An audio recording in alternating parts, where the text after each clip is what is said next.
Okay, it seems to be on the go now. Boy, don't you just love technology? This is this is Gulf Harbour Radio. Patricia and David, ZMH 286, and we do struggle with technology here. I know. It must be an age thing.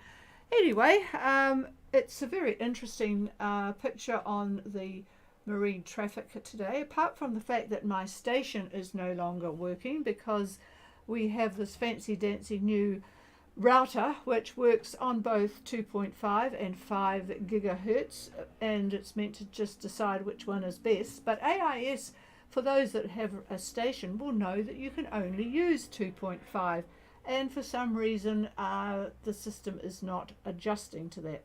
Anyway, at least I have the boat positions on my screen, and boy, poor old Pagean, they are on their own at Minerva, North Minerva at the moment.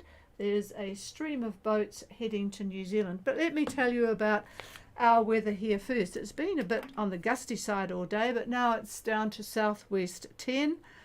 18 or 19 degrees. It's sort of fluctuating between the two. 1019.9, and it is dropping. And about 75 to 80% cloud cover. And boy, they're stormy looking clouds to the southwest, which is where our wind is coming from. Pagean has told us what the weather is like at the very lonely Minerva.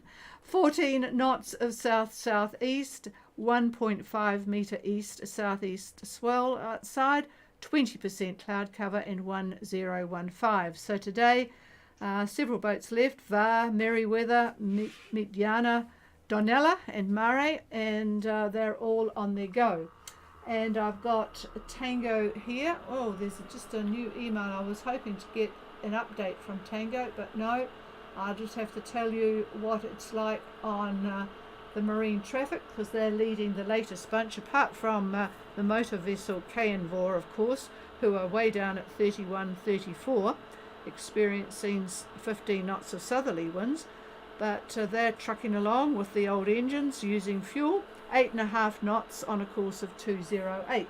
Anyway, getting back to the sailboats, we have Tango 2558 and 17811 east, and they're on, according to AIS, on a course of 259 at 6.3.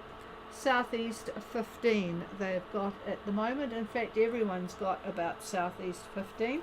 They're followed by Odyssey, Awa, Dutch boat, Coral Moon from Britain. Who's the next one for some reason? Oh, it's Var, and then Merryweather, Mare, and back up there is Pagean, and Donella is not on AIS. Right, so that's about it from me, and let's see if we've got a Morning Star on the side. Morning Star, Gulf Harbour. Yeah, very good copy from you, which is really good, because boy, everyone's been complaining on the ham nets about the terrible propagation, but at this time of the night it seems to be good. Go ahead, Scott. Absolutely, I think we're just at the right distance here. So Scott Berry on Morning Star. Let's see, position report for 1800, 26 degrees, 29 minutes south, 177 degrees, 17 minutes east, course of 230 true, speed is 6 knots, wind is southeast, approximately 1.5, swell is southeast at 1.5 meters, and a very, very messy surface chop sea state here. Bar is 1018, and we just getting under the new sheltered clouds here. So the new cloud bank is just coming overhead. All well, kind of just sailing along. So thank you for the weather, and that's it for Morningstar.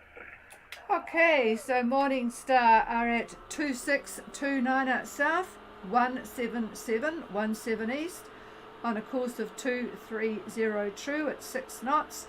Nice southeast 15 and a southeast 1.5 metre swell, but a messy surface chop. 1018 on the bar, and they're just getting into a cloud bank, and all is well on board.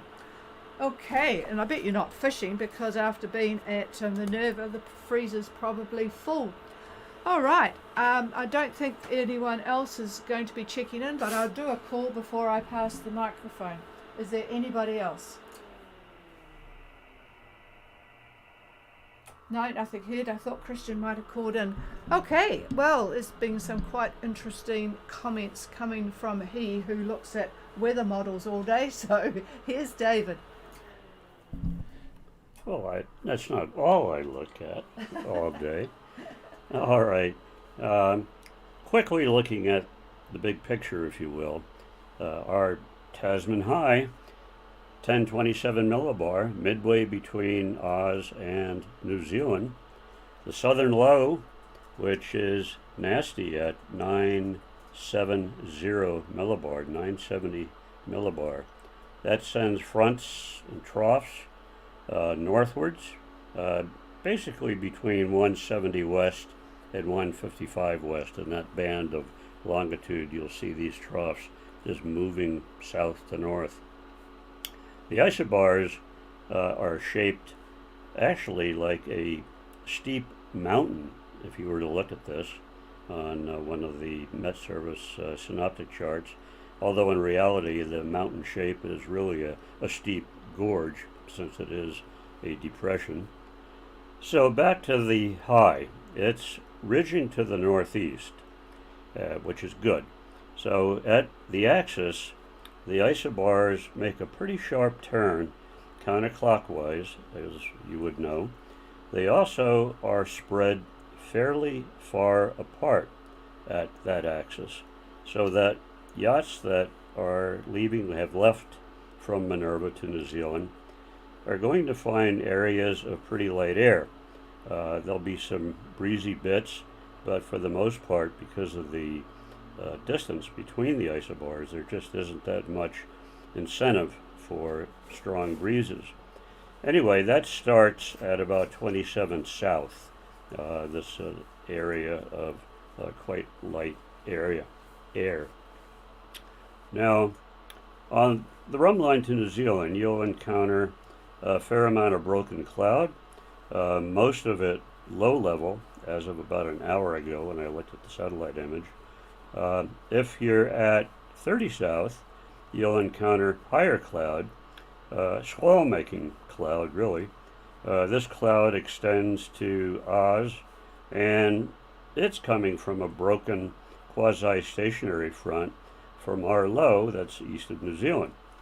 So in time, this will either dissipate or fall into the circulation of the budding weak tropical cyclone that, in my view, by the 26th, Tuesday, is that it? Tuesday, the depression that, well, we talked about it yesterday, in fact, may lie over New Caledonia.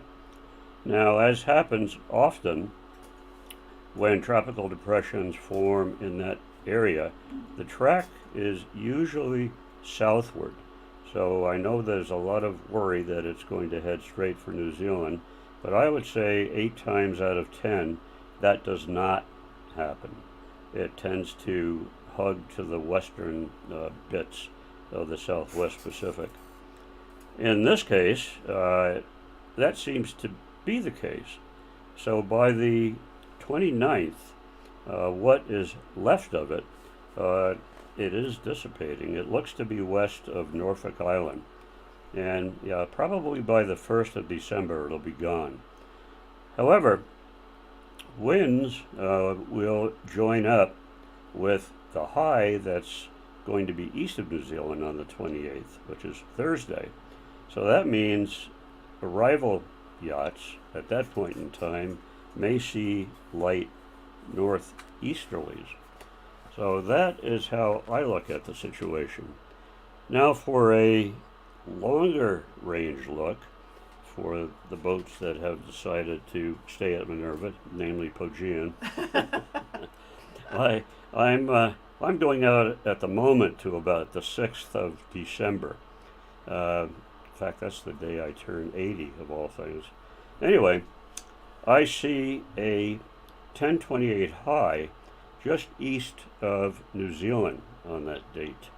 Its western edge is going to be over New Zealand, it looks like. So I would expect winds to be northeast on arrival.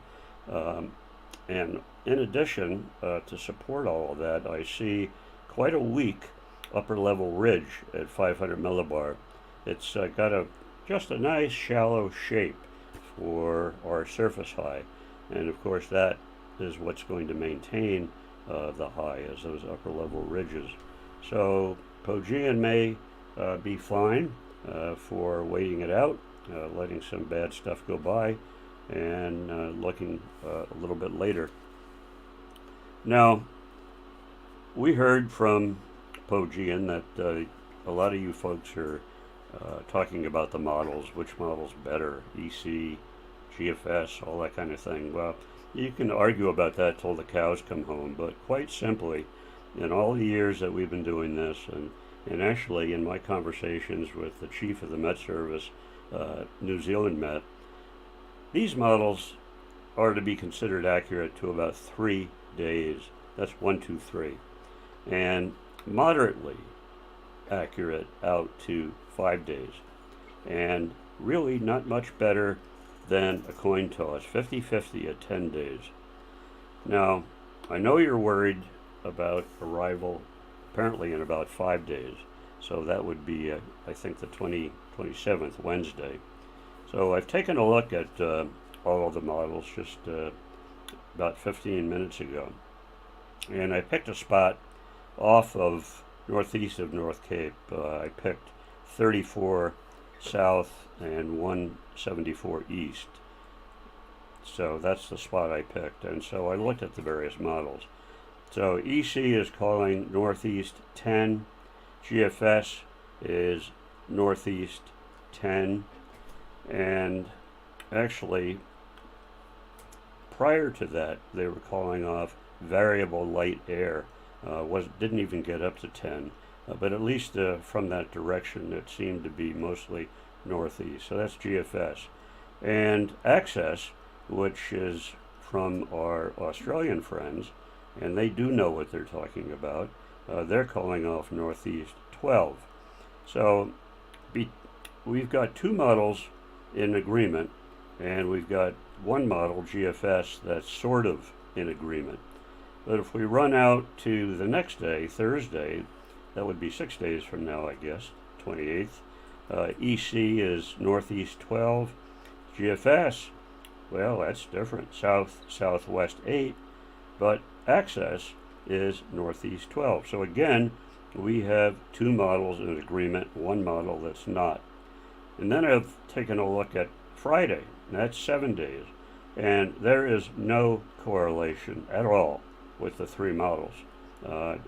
You just would have to throw a dart to pick one if you wanted to. So again, models are just an idea. One of these days you folks will get that in your heads and not take them so seriously. And I'm serious about that. Short term, fine. Medium term, not so bad. But out to that 10-day period, it's just an idea. That's all they are. And now we've got models that are using artificial intelligence, and I have access to those, and I'm looking at what they are, and they're just averages. They've looked at what the weather has been on that day, that month, through probably the last 15 to 20 years. Then they average it all. And that is not much different from the almanacs that you get. In America, we have what's called the Farmer's Almanac, and that's what they do. That's how they come up with their numbers. And are they right? I haven't looked at it in the last 15 or 20 years, to be honest with you. So I don't know how accurate they are. They're probably at least 50-50, and they might be a little bit better, but they're fun to read. So anyway, artificial intelligence. Best of luck. So I can't think of anything else to tell you other than you're on your way, and as each day goes by, the models will be a little more accurate for your arrival. And thankfully, we're getting a few reports. Morningstar certainly is one of them, and we appreciate getting that information. And so we'll still be here next couple of days, and I will look at each one of these models and see what we think is going on. But quite honestly, I really think that if you arrive roughly on Wednesday, things should be okay and favorable. So we'll see if that holds. I've looked at the sea conditions too, and I don't see anything more than about 2 meters. There are areas of 2.5 to 3, but they're not on Rumline from Minerva. If you were coming from Vanuatu, it would be a different story. But most of the seas at the halfway point between Minerva and New Zealand, they're, well, you know, at Morningstar, are they the ones that talked about being pretty sloppy? Sloppy, Yeah. yes. Well, I could see why they say sloppy, because I could see seas coming in from the north, from the southeast, excuse me, and waves coming in from the east, and then a little bit further on, northeast swells meeting up with southeast swells, and so it's going to be sloppy based on that as well as you keep going. So I'm afraid that's not going to change much. If you're a cat, I guess you pound. If you're a monohull, I guess, I don't know. We have one. We just need some wind. And we need wind, and we're fine. She's a heavy boat and likes choppy water. Just cuts right through it. Anyway, we'll talk tomorrow. And those of you that are interested, tune in, and we'll see what the weather gods are doing, because only the gods know what's going on. Gee, I didn't know we're in direct communication with them. Right, well that's about that, and everyone is out there and on their way, so they'll get what they get. And a big smiley face is coming from Rich and Michelle there on the streaming. I bet they're enjoying their tranquility there. Is there anybody wanting to make contact? Please call.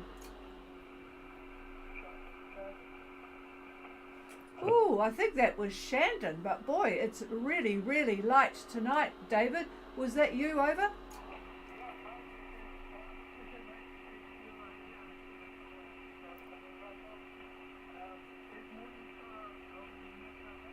Yes, Roger, Roger. He has checked in to save his batteries. I will tell you where he is, but you can call him shortly.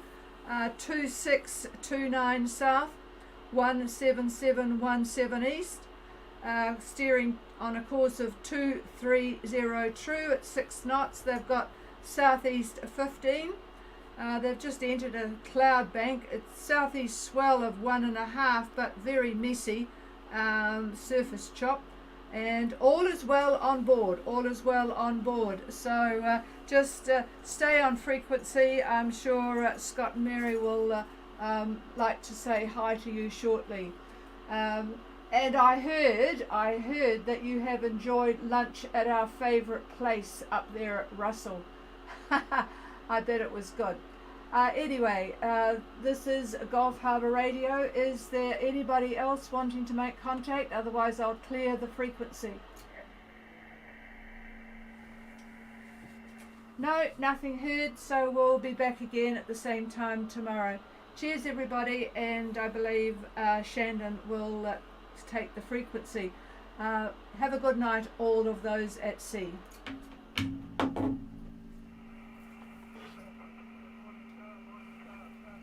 Shannon, Morningstar, do you copy?